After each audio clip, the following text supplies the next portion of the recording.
Hi Scorpio, and welcome to your mid-month reading. I hope everything has been going well for you during your birthday season, but if not, hopefully everything that you have needed clarity on has come upon you, come before you at this time to kind of give you that ease, that breath that you need during your birthday season so that you know the next steps that you need to be taking, right? Again, as a gentle reminder, this is for anybody that has their sun, moon, rising, midheaven, and or their Venus in the sign of Scorpio. Okay, so first out, as far as the significator, you have, ooh, is it going to focus? The Three of Wands. And yes, I'm using a new deck. It is the Fountain Tarot deck. It is gorgeous. As far as your cruise that hounds you or what's keeping you bound at this time, what came out was the Two of Coins. Two of Pentacles in my deck, right? Now, what is real about the situation you are experiencing or energies that you may come upon for the remainder of the month, you have the Eight of Wands that's reverse. But what is false or wrong about the situation, you have the Eight of Cups. Okay, now where you need more information, what came up was the Ace of Coins. And then by the end of the month, what you can do, or where you will find yourself at the very least energetically, you have the World card with the Fountain card that came out. Okay, let's dig into this. Some pretty interesting energy is here. So with this Three of Wands, I feel like you guys kind of are starting to feel that energetic shift that I was talking about for your overall monthlies, as far as Jupiter going into the sign of Sagittarius, you know, where it feels the most at home and what yields a period of great expansion on whatever it is that you have been building. So like your finances, just your overall career endeavors, as far as like improving relations within your home and family life, or just wanting to change that all around, if not aesthetically, just as far as like geographically where you decide to live next, or if this is in matters of the heart and deepening romance and I don't want to necessarily say love affairs, but just finding that perfect person that complements you well and just expanding on the love that is, right, and what can be in that love relationship. So I feel like you guys feel this energy, right? You feel this pull to go towards something, but it's kind of like with this crossing energy here with this Two of Coins, you don't necessarily know where it's coming from or what steps you're supposed to be taking next, right? There's a little bit of an impasse here. Because the Wands energy is inspired energy, you can be having different insights, different creative potentials for new projects that you can get underway, that you see great potential for like prosperity in. But I feel like what's real about the situation is maybe you're looking at it in the wrong way, you know, with the wrong set of eyes here. Are you only meant to do one thing? You know, is that what's keeping you bound? You feel like in order to be great, you kind of have to focus all of your energies into one field of study. But what if you're great at more than one thing, right? Here with this Two of Coins and the Three of Wands, you know, those are very plural-oriented cards. Then you're kind of having to look at that. What do you already subconsciously know to be the truth? And I'm only saying that because you see this arm is extending out from the depths of the ocean, right? So it's something that is like deep down. It's a deep knowing of truth on a subconscious level. It's something that might be like a reoccurring thought pattern that you keep having over time, that's related to this energetic pull, this passion, this excitement, the energy that you're just feeling all together for like the time approaching to really expand, to really showcase yourself and your talents, you know? What is it that you already know as truth as far as what you're supposed to be doing? You know, there's unlimited potentials, and I feel like you're not seeing that here with the Eight of Cups, infinite possibilities. It can feel overwhelming having to like choose one, but again, if you know that you're pretty good at multitasking, which I'm kind of getting the sense of about the top, then you know how to allocate your time. And if you know how to allocate your time and you know how to organize your day to where you can equally give 100% of your attention to whatever is currently in front of your face, then there's no need to feel like you have to walk away from everything, right? If you know how to better delegate now, especially with this new energy that's coming up, you know, you're more mature, you've done enough growth. Maybe in the past you weren't that good at managing multiple things at one time, but if at this point you know that you've been doing a great job, there's a track record for the things that you've been putting your effort into, you see that there has still been growth, and you know, of course, where you can still improve, then I don't understand why there's this type of sulking mentality that's going on. And with the Two of Coins that's up at the top, maybe it's some opinions in the external environment. Best advice for that though is like, if they're not in a position where you want to be, if they're not doing something that you are also intrinsically motivated to study or to partake in, you know, if you can actively do this without needing a degree or any type of certification, right? Or in this relationship with someone that is different from you on a lot of levels, right? But if you know that that's something that is good for your soul, then the external opinions shouldn't matter at all. Yet they do, because I feel like to some degree, for some people, this is triggering something within the subconscious, okay?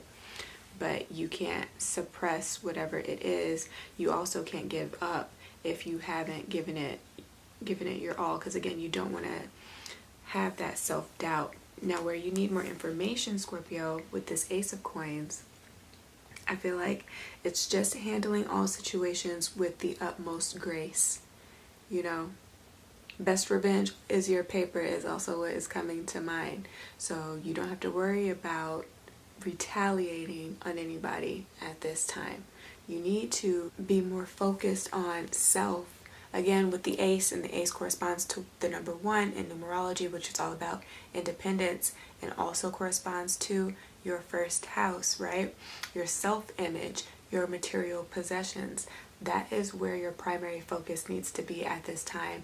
As far as your knowledge is concerned, if you decide that you might need to continue education to be more confident about what it is that you're trying to do, or just read more books or listen to more audiobooks, you know, however the information gets to you best, because not everybody is the type of person that can sit in a classroom and be that self-disciplined to learn the tricks of the trade, you know. For some people, they are more hands-on. So trying to find the different types of workshops that you can go to, different types of conferences that you can attend, you know, something that can really help yourself, because as you're helping yourself grow internally and opening up again to like expand your consciousness, you are where that I'm looking for.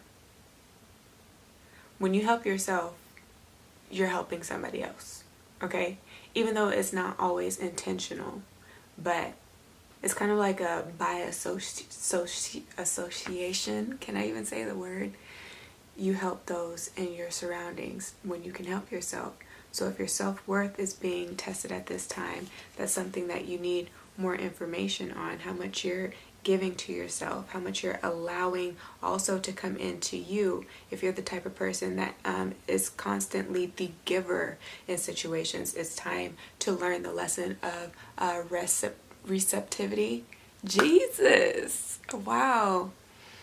You know, learn to also receive gifts, okay? Learn to also receive words of affirmation, to receive praise. If you know you are kind of that person that like stands out in your group, you have to get it back as well, and that can also help replenish you here with this Eight of Cups, because I feel like there's kind of like a sense of depletion on an emotional level, or there has been for a while, and that's kind of what you regarded as like your normal. Like, oh, it's to be expected that like you can give all of the love and all of the happiness out into the world, but you may never truly feel that way because there's always somebody who does, like, who gets the shorter end of the stick.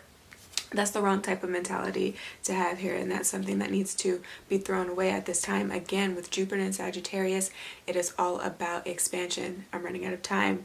So coming into the end of the month, what you can do or where you will find yourself, what came out was the World card and the Fountain card. I want to read the Fountain description to you just so that you guys know what it is, because with this new deck they integrated a new card. But I definitely did get the sense that you guys need to be okay with balancing the need to achieve with the need to just be, and the need to just like exist in the world. Like, it's okay to take a step back when you need to, and again, relax and rest somewhat in your laurels. Be able to like disconnect from the world, just to make sure that, you know, your mind, body, and your soul are right and are in alignment, you know. It doesn't mean anything if you're acquiring all of this wealth if you don't take the time to celebrate the accomplishments, especially with those that helped you build up to where you are, or that are helping you build up to wherever it is that you're trying to go, if you haven't like made it there yet by your standards, right? Everybody's standards are different, but it doesn't mean anything if you don't stop and appreciate it along the way, you know. Stop to smell the roses. That's what I'm hearing. But as far as this Fountain card, I'm going to read it to you. On par, it says be in the description. The fountain exists outside and beyond the cycles of birth, death, time, and form. It is the nameless, changeless source of which everything is a part. It is the waking from the dream of separateness and identity, and the recognition of oneself as not only connected to all things, but all things, divine nature. When the fountain appears in your reading, relinquish all illusion of control and remain quiet. It invites you to observe, master less, and to just be. What I say, balance the need to achieve with the need to just be, you guys. Effortless and indistinguishable from life. You are the voice and the breath of universes. Okay? Other meanings for the fountain are oneness, a moment of cosmic clarity, which you also get from the world, because the world talks about cosmic consciousness, right? Fully awake, the end of seeking. You know all that you need to know within yourself here with this Ace of Coins. Come through. It also says enlightened being. Surrender to that which you are, whole and perfect. You lacked perfect, really? Perfect. You lack nothing, okay? You are everything. And you can attract only so much as you believe that within yourself. So if your circumstances seem a little shaky, it's because within yourself, you're a little shaky. If your circumstances have proven to be a little bit inconsistent, it's because you within yourself, in the way that you regard yourself and treat yourself, it's inconsistent, right? We are a divine mirror to all that which exists in our life. If you solely believe that you are even living this life right now, right? For the people that believe in matrices and multi-dimensionality and all of that other stuff, you know? So the universe can only meet you where you are and give you things by the amount of effort that you put into them. And at the bottom of the deck, you know, the Wheel of Fortune came up. So I just feel like this is a very potent time for you Scorpios, and you should really seize the opportunity, okay? Whatever is pulling you here with this Three of Wands, do fight all fears that you may have about it and just really stick with it, because I really feel like there's going to come a time when you really reap or harvest so much in abundance from whatever it is that is like pulling you at this time, okay? So that's what's coming through. This is the first time I've used these cards and the Fountain came out on your spread, so I just feel like that says a lot for you guys and just people with very heavy, strong Scorpio placements at this time. Be present, you know, so that you don't miss it, so that you don't miss any opportunities, okay? As far as your chakras are concerned, the only ones I don't see are your root chakra and a lot of your third eye crown chakra, so get those into alignment at this time. Though definitely give me a thumbs up, share this with your friends and family, and do subscribe for more.